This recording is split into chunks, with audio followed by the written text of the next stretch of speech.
Yeah, obviously disappointing day on Saturday. I had a chance to go back and watch the tape and look at all that happened, and a lot of credit to Indiana for playing really a clean football game, and B, just not our best football in any area. So disappointing. It's just kind of an opportunity for us to kind of get back today and get to work and try to improve that.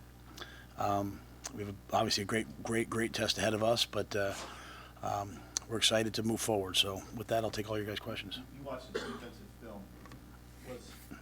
What were your main takeaways about why you struggled on defense to that level? Yeah, we struggled at the corner position. They isolated some one-on-one throws and those are 50-50 balls. So you should come out. You should win 50% of the time, and they won most of them. So then we were kind of maybe a little bit more off, and they took a lot of free access. But really, the game came down to me to the run game. We were not able to stop the run, and really, in some cases, in some, like as I said the other day, like some inexplicable, like we're blitzing into the run, and there's an unblocked defender, and we just didn't tackle, didn't play well.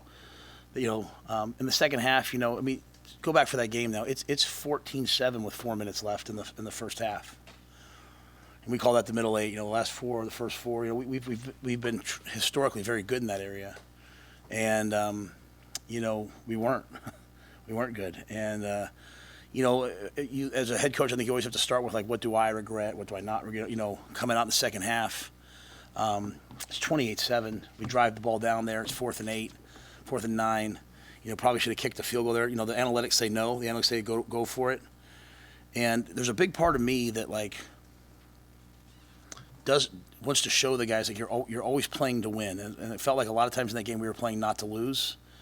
And I think defensively, the minute you lose that edge of I'm playing to win, where you're trying not to lose, a really good defense becomes very average very quickly. And so, but I put them in harm's way in the second half by going for 4th down, trying to get back in the game. At the same time, I probably shouldn't have done it. I don't know that I regret it, if that makes sense. Like I kept saying to Giff on the sidelines, hey, I can't wave the white flag. I can't not try to get back in this game. But to answer your question, so I think that's what made the score so bad. But we from the very beginning we were not tackling at the level we're capable of. We were not that first 4th and 3rd and 1. If an unblocked defender there, doesn't make the play. So we just was bad all around. You mentioned after the game, like the bubble screens were going for none, and they were getting them for 20. How would you size up just the perimeter blocking and where that's at right now? Our perimeter blocking has been a deficiency for us the entire year and continues to be.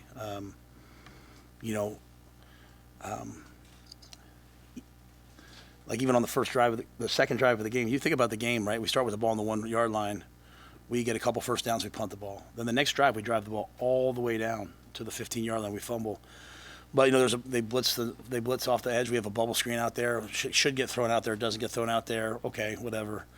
Well, on the first drive of the second half, we kick it out there, and Jimari just gets tackled because we don't block the safety. There's an execution component of all this that I hate when coaches say, well, we just didn't execute, right? Like to me, that's like a cop-out. But what I don't like is missed assignments. What I don't like is, not knowing what to do. And so in many areas, things happened fast in that game. They pressured us. We kicked the ball out, and either we run into the defender, or we don't make the block. So that whole component of our game was lacking, and it's something that they did. They did, on the goal line. They did it at a high level. They did a couple times. They took advantage of their RPOs. So it's an area that we have to be better at. What's your challenge to your assistant coaches as they take the players through both the fundamental drills and just the preparation this week for how they can get the players better in a short amount of time?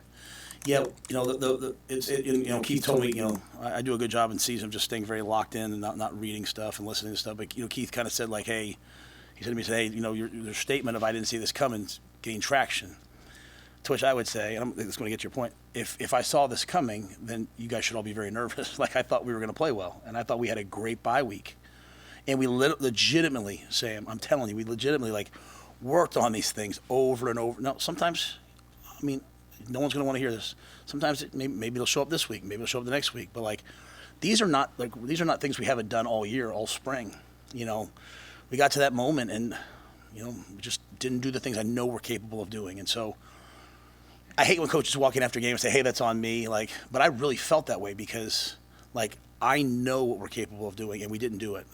We just weren't ready for that moment. We weren't ready for that game. We weren't ready for, and it felt like that all the way up. Even in pregame, it felt awesome. So to your point, I think there's a challenge sent to the coaches. There's also a challenge sent to the players.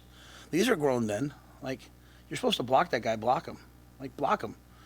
There's a couple of plays. Emmett spins out of one, and if the guy would have blocked the safety on the backside, he'd gone for a touchdown. I just show the guys as a team how much we all affect each other. A missed block on a bubble screen leads to a 4th and 8 pick, which leads to the ball going all the way down to the 20, which leads to a touchdown. Everyone's got to do their job and do it at a high level. So, to me, this happened to us. We allowed it to happen. It stunk. It hurt. We'll find out a lot about ourselves moving forward. We'll find out about the coaches. We'll find out about the players. We'll find out about me.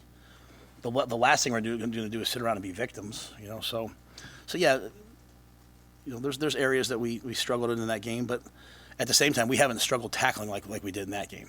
We haven't struggled getting off blocks. We haven't struggled guys. We haven't done that, and so we did it in that game. So I think today we took a deep step back, and then we'll attack the week. You had 5 turnovers in the last 6 quarters. I think before that you only had 3 in 22 quarters.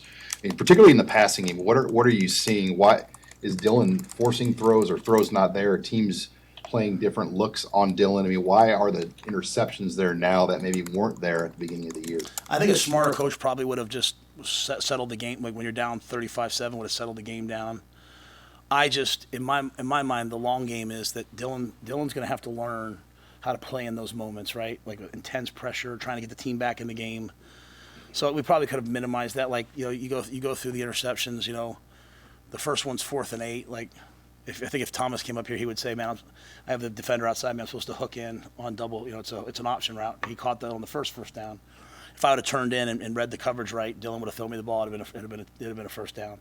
The thing about Dylan is Dylan's not going to walk in the postgame press conference and say, "Hey, those ones aren't on me." He's just going to walk in and say, "I have to play better," and he does. We all have to play better, but. So we're crucial 4th and 8. If the game's a little different, maybe we kick that field goal. Dylan, he doesn't have that one there. Then the one with the scramble. He's scrambling to his left. Ja'Cory sees him scramble, so he throws it to Ja'Cory. Ja'Cory takes off because that's how we teach scramble. Just kind of a tough play. So the third one's a batted ball. So yeah, we don't want any of those, and those aren't excuses to them. But everything's not just always kind of as it seems. I thought Dylan did a lot of really, really good things in the game. Unfortunately, the game plan we had going in when it hit 28-7 kind of starts to alter a little bit, right? All right, well, we're going to have to throw the ball a little bit more than we maybe wanted to. Indiana's an elite pass rush team. And so our hope was to be able to mix the run and the pass when it got away from us. But I don't think people are doing anything differently. I think, each week we're facing better teams, and we have to continue to improve and play better. And but that all goes together, right? We're talking about the perimeter blocking. You have to be able to kick a bubble out and have a guy go for 30. Steve, you asked me after the game, we need a run to pop for 80. Every run can't get tackled by the ankles, and so, instead of, my main thing in life as a coach is not to panic, not to overreact, not to change everything. Just keep getting better at it until you're the best at it that they are. And so, but I wanted Dylan to stay in there in that game, in that situation. I wanted him to have to battle through all that. He suffered. He went through 3 interceptions. He suffered through that, and hopefully we get a little bit better as we move forward.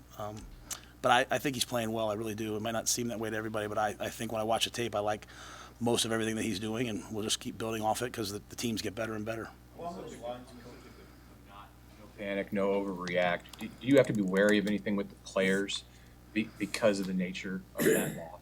Is it No. any different when it's 56-7? What you look out for in the locker room on the practice field? I think you're doing that every week, right? I think if you have the right team, the right group of men in the room, and if anything, 56-7 should snap you back to reality, right? It's again, it's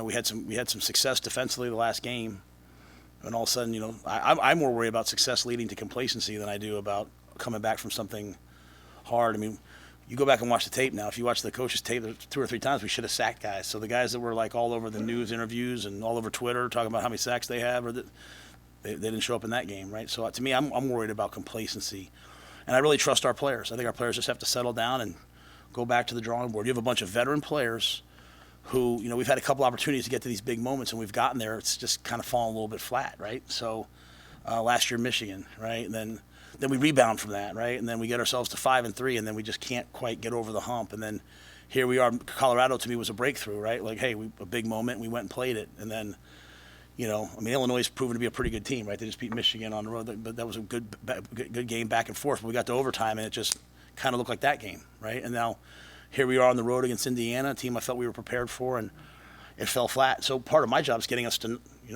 not fall flat, right? I'm not saying we were flat. I'm saying the effort falling flat. But I don't worry about our guys not competing. I really honestly don't. That's the least of my worries. I don't. How do you work? Given what you've said about how you want to have your overall offensive approach, how do you go about working around a struggling run game? Yeah, I think you stay very focused on like what it is, right? Like I think it all comes together. Like what people do again, like when people just line up and play us straight up, we run the ball pretty well. You might not, maybe people, I believe that. When people pressure us, they blitz us, we struggle. Like we just out and out struggle. And so how do you relieve that? You relieve that with RPOs and kicking the ball out in the screen. But when we do that, even when we have numbers, we're not getting what we want. And so it's a challenge. And it's just one that I think you have to, what do you do? Put in a whole bunch of new runs? No. You just, to me, you go back and say, what can we do? What can we do better? And then the shame of that game is, you get down there, you run the power. I mean, if you see the block by Liebentritt on that power, I mean, he absolutely rocks their Mike linebacker. The ball gets up inside. We get the first down. It's 7-0. Maybe we make it 7-7. We feel better about the run game. We fumble the ball. Then it's 28-7, and you're kind of like, all right, we're kind of out of the run here, guys. We're going to have to drop back and throw it. And I don't know that we're going to be necessarily real successful for a full game just dropping back and throwing it 50 times. Though, when you watch the drop back game, we do a decent job in that game of dropping back and finding people open. So, yeah, that is what makes this difficult, right? You have to try to run the ball to get some consistency. You're not running it, but I think it's going back and saying what exactly are they doing? They're pressuring us, they're blitzing us, and our effectiveness throwing RPOs and run alerts and blitz relief has not been great. So trying to build off that somehow, some way. Matt, Jimari Butler said after the game that the defense at times would have lost their confidence against Indiana. He said they would slump their shoulders, what have you, after some big plays. Do you think this team has a confidence issue? No, but I do think, if I'm going to be completely honest, my battle since I've been here has been the here we go again, which is predates us. It's like, oh, here we go again. Whether it's just the constant narratives of tough losses or, we were having some success early. The local narrative is always very much like, here's what they're not good at, right? So our kids are reading what they're not good at. And that's life. I'm not complaining about that. It's just, you want to come play in Nebraska, like, you deal with it. So when things go wrong, we naturally, in that game, to me, kind of, in some ways, it looked like sunk back into, like, here we go again. And I'm not saying that I saw that. Okay, I didn't feel that during the game. I was competing to the end, but that's, as I talk to people, that's kind of what they said. I think it always comes down to just football. Like if you're supposed to be in the B gap, then be in the B gap. Like, don't go to the A gap. Like, touchdown hits because you're in the wrong gap. So whether that's confidence or whatever. But it's the first time we've been down, right? We've been up in every football game for pretty much most of the game, right? And then all of a sudden now we're down for one. So this is a great opportunity for our guys. It's like a gut check to say, like, hey, if every time we're down we're going to talk about our confidence, then, like, man, we better start handing out participation trophies. Like, this is a game for men to go out and battle and fight. And you find out a lot about yourself when you get knocked down. We were knocked down in the second half. We were knocked down of that game. You come back, you don't point fingers. Like, I didn't think the guys threw their helmets or acted foolish.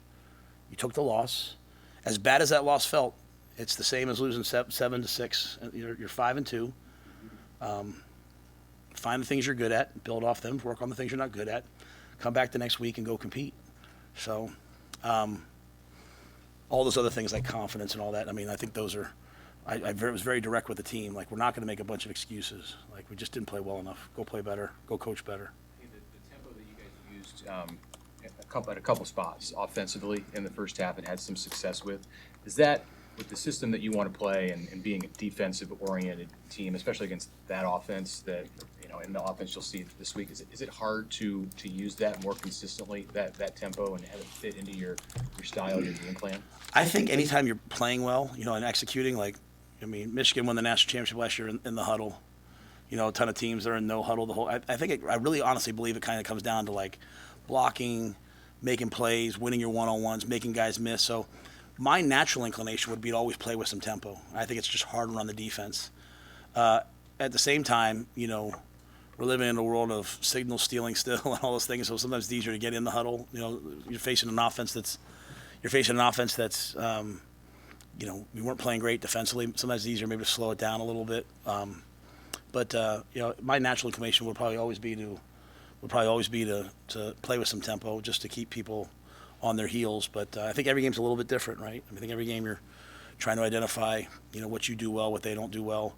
Again, when the game got to 28-7 and 35-7, we kind of aborted what we had hoped to do and tried to adjust a little bit. There was another Big Ten coach this weekend whose team struggled with tackling. He said tackling is actually the hardest thing for a defensive player to do. In your experience, is that accurate? And what is challenging about tackling a team like Ohio State and trying to fix something in the middle of the week before you play them? Yeah, I thought Monungai from Rutgers was an excellent back, and we didn't tackle him great on the first series, and then after that I thought we kind of settled in, right? Now we tackled a lot during that week to get prepared for him. I thought a lot of our issues in this game were us. We're what we call a gap and a half team. If I'm playing outside of Rob and I'm playing this gap, and I also come inside. I thought you saw a lot of guys on defense ripping and swimming up the field like everything was a pass and it was a run. We didn't adjust to, hey, they're running the football on us. And so a lot of balls got to the safeties. I think when you're asking a safety to tackle a big-time back with 53 and a third, that's a lot. That's hard to do. So I thought a lot of our issues maybe started up front in the fits. Tackling, especially as you go on throughout the course of the year, pad level, fundamentals, and tackling are the first things to go. And so if you can find a way to practice those moving forward, as you go through it.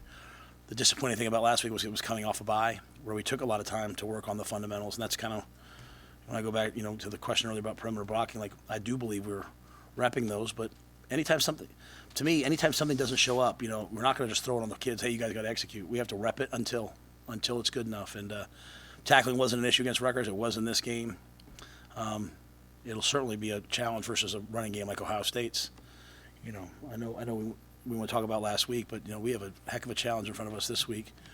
And if you go out there against Ohio State and you don't challenge them and you just want to bail and play off coverage and hope that you don't get beat, you're going to get run off the field with these guys. You got to go out there and compete. If a team beats you because they're better, they beat you because they're better. But you got to go challenge people, and that wasn't we weren't that way on Saturday to many degrees, and so we have to be better. Matt, are your receivers getting the separation you want downfield in terms of getting open and some of those things when you look at the big picture of those receivers right now? Yeah, I think we had a lot of guys open a lot of the day. I thought, but I do think that when we're getting pressed and press man, we're not doing a good enough job. We're not doing a good enough job of getting releases and getting off press. So I think it's twofold, right? I think it's kind of like I talked to you guys about last year. If you give us zone coverage, we have guys running wide open, right? And I do think we're pretty good at running by people and throwing the ball up to them. We didn't do it a ton. We threw that one back shoulder to Jamal on the touchdown drive. But I think when you go back and look at the tape, if I made a cut up of the press reps where we didn't beat the guy off the line, and some of them were really bad, just really, really, really bad. But there are guys open, at other times too. So I think it's very specific to me to beating press and getting off press. And we have a lot of guys that want to play pro football, and they come here to get a degree and then win and then go on and play pro football. And pro football is a game of press coverage and tight coverage. Even for the quarterbacks, like the guy being right here and you being that's like the throw he threw to Fedoni. Well, really two throws, that and then the over route, that's open in the NFL. And so I think our guys are going to have to recognize that people are going to come out and press us and play man, and we got to win. And then we have to go out and press people and play man, and we got to win. And everybody wants the play callers to design a play where the blitzer comes free or the guy's wide open, right? But when you face good teams, very rarely Sat's job and Tony's job to me is to get a guy one-on-one. And then it's our guy's job to go win the one-on-one. And I think coming out of that game, I hope our guys understand that a little bit better. Indiana was a good defense, and they challenged us. How are you guys doing injury-wise? I know Dylan and Nash were both limping around a little bit. Just come out of that one. Yeah, Nash hurt his knee, but he went back in and played. I'd assume he'd be fine. Dylan's fine. Ramir left the game early, and Deshaun left the game early, and we're not sure their status yet for next week as we go through the week. They're in the head injury protocol. You last year after the Michigan game had, kind of a shock the system kind of Sunday, different, shake it up, whatever the intent was there. Anything that you did differently moving into this week that you hope can have a similar effect? Yeah, I thought this was different than the Michigan game. This was just we sat there for the last 2 hours and watched the game, like the first half as a team, coaches, staff, and players, which I like to do. I learned it from Coach Coughlin. We call it's like the Blue Angels or the Navy SEALs. They debrief after every mission and guys take ownership. But really, I just want them to see how it all fits together, right? Like, again, a bubble screen thrown to the left where you forget to block the safety. That leads to 2nd and 10. That then leads to 4th and 8, which then leads to the ball in the 20. I just want them to see how interrelated they all are. Because when we're out there, sometimes we're like, what's happening? But it's just make the block. Like, just do your job. Like, just do your assignment. Like, and it's easy to talk about that a lot when you're 5-1 and you only trailed for 6 minutes in the whole season. But when you're getting your tail kicked, like we got our tail kicked, it's easy to go back and show them, well, okay, I know it was bad, but let's look at this. If we did this, if we did that, if we did this, if we did that, and hope that it grounds them and brings them back, right? And also pulls them away from, again, some of the narratives of we stink or this stink. Like, it's all interrelated. It's all interrelated. So, if you catch the kickoff and don't catch it at the 2, catch it at the, let the ball go out of bounds, get the ball. Imagine we let the ball go out of bounds, get it at 35, then we get 2 first downs like we did. Now the whole game's different, and so. I want them to see that, and I want them to also see, like, Indiana came out and challenged us. I don't know how well we challenged them, and so I'm taking that personally. Now you're facing the best team in the country, the best roster in the country, whatever they are, number 4, unbelievable team. If we spend the whole game playing Ohio State, looking at the scoreboard, hoping to win, we'll get our face beat in. If we go out there and challenge them, because we all think we're good football players and we want to play in the NFL, and their players are going to play in the NFL. So if you're an NFL player and I'm an NFL player, then I should compete with you. If I back down from you, then I'm not really an NFL player. So I want our guys to go out there and compete and see what happens, and then I want to come home and play UCLA and do the same thing and do it for 5 games. And we've been on a journey of a season. This was a real down point. Let's see how we respond. It's a broad question about Ohio State and that roster you just mentioned. Is revenue sharing maybe reshape the advantage that they're going to have in the future? Is it level the playing field going forward? Well, I want to first give credit to Ryan Day, okay, in that those guys are at Ohio State because Ohio State wins, and players want to go to a winner, okay? So while there is an NIL component to everybody, Ryan's won, right? Urban won, Jim Tressel won. Ohio State's won a ton.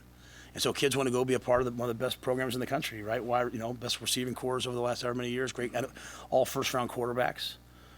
But to your point, I just don't know if we know how revenue sharing is going to work yet. There's still no manual been handed out of, like, here's how it's going to work. But in theory, if everyone has the same dollar figures, then you should bring about more parity.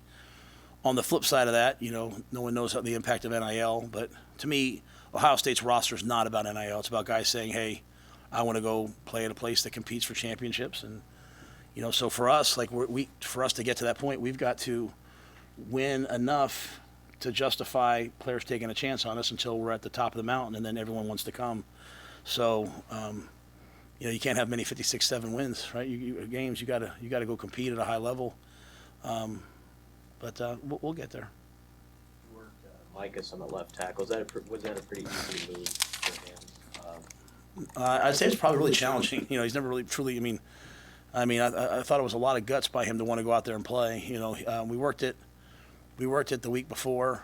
So he's really doing it on the Rutgers game and then the bye week and then this week. And I thought he did a nice job when he was out there. And so when Mike is focused like he is right now, he's really talented and he can help us. So it was good to get him out there and get him in the mix. getting rid of that "here we go again" narrative. I mean, how do you set the example personally when that's existing to block that out? Just deal in fact, deal in reality. Just watch the tape, right? Like, to me, as I said to the guys to start the meeting today, when something like Saturday occurs and you're at your lowest, you first start with you, like, what can I do better? And then you turn to the tape. You don't read about, or listen to the guys in the locker room talking about, well, I think it was this, I think it was that. Like, you just, hey, okay, go back. What did I not do well enough? All right, like I said to you guys right off the bat, I probably should have kicked a field goal, made that 28-10, and just hit the ball back across, right? But watch the film. Like, even before I showed the team to the film this morning, I watched it. Game's over, I watch it on the plane on the way back. I watched it yesterday twice, and I watched it again this morning one more time, because all the answers are on the tape, and just like, hey guys, look at this, look at this, look at this. I think when you do that, you start with reality and you start with yourself. It doesn't ever feel like it's up me versus them. I'm not sitting up there saying you guys didn't do this and you guys didn't do that. We didn't play our best game in any way, and that was a team that was going to try to embarrass you if you let them. And so we took the loss. We come back and we regroup. Was that at all that beginning of the third quarter moment there? In your mind, is it all your decision impacted by the confidence level you have in your ability to kick field goals? And where do you feel about that, moving into these last 5 Nah, we would have made that field goal. It was really more based on, again, the analytics are saying you go for it, right? And we hadn't really stopped them. I mean, I said that in the meeting today, and most of the guys on defense disagreed. They were like, screw that, coach, play to win. So, like, I'm just saying for me, I just don't know if you're going to lose, I don't want to lose, but if you're going to lose, how do you want to lose? And that's the challenge in those situations, right? You don't want to be in those situations, so you're not having to make these decisions, but it's like, should we just run the ball and get out of Dodge? And then, or should we, let Dylan have those reps of playing through that situation? Should we let the guy, Jimari, have to go compete? We chose to do that. We put a lot of our twos in the fourth quarter. Those guys are going to play a lot of football. We let them play. But, no, I think our field goal kicking is honestly, it's improving in practice. We just haven't had many opportunities to do it. I think Johnny's, he's getting better and better and better. That was purely to me, hey, the analytics said to go for it out to 4th and 11. Once you cross the 50 on that drive, it was just like, you only have so many more drives left, man. Like, let's go make one. But that being said, maybe hindsight, just the impact that loss has on the players, the visual of it. But that's why I keep going back to them. Like, just remember, now it was 14-7 with 4 minutes left. So let's just play a little bit better at the end of the half and come out of the half. Maybe we go down there and score. We move the ball great. Something could have been different. Ohio State, Ohio State question. What are the eye-popping elements of Ohio State's offense? Their run game. Yeah, I mean they can it's Chip Kelly, right? He's going to find a way to run the ball. I mean, they can run the ball any which way. They have an elite offensive line and defensive line. I mean, they have elite guys up front. But they're not spread tempo anymore. Like they're the quarterback run game. They've got 2 great tailbacks. Their tailbacks are special, but they create all different kinds of angles, and they're going to run a lot of different run schemes. They'll play with 2 tight ends, and then they've got outstanding receivers who, if you play one-on-one, they'll go to them. So they've got great players. They start with the run game to create one-on-ones to throw the ball, and then they have the QB run game, which as you know, is a great equalizer. So. Really outstanding football team. How do you think that he did with his limited opportunities that he got? Yeah, I thought Heinrich did well in the things that he had a chance to do. Also went in and played some other, played on punt team, played out at receiver a play or two. So, he's a good football player. We're just trying to get him on the field and trying to increase that as we move forward. So, it's hard in that when he goes out there, people kind of know like, hey, he's going to probably be running the football. So, but he can throw it, and so maybe the role will increase or decrease each week. Okay. All right, thank you guys.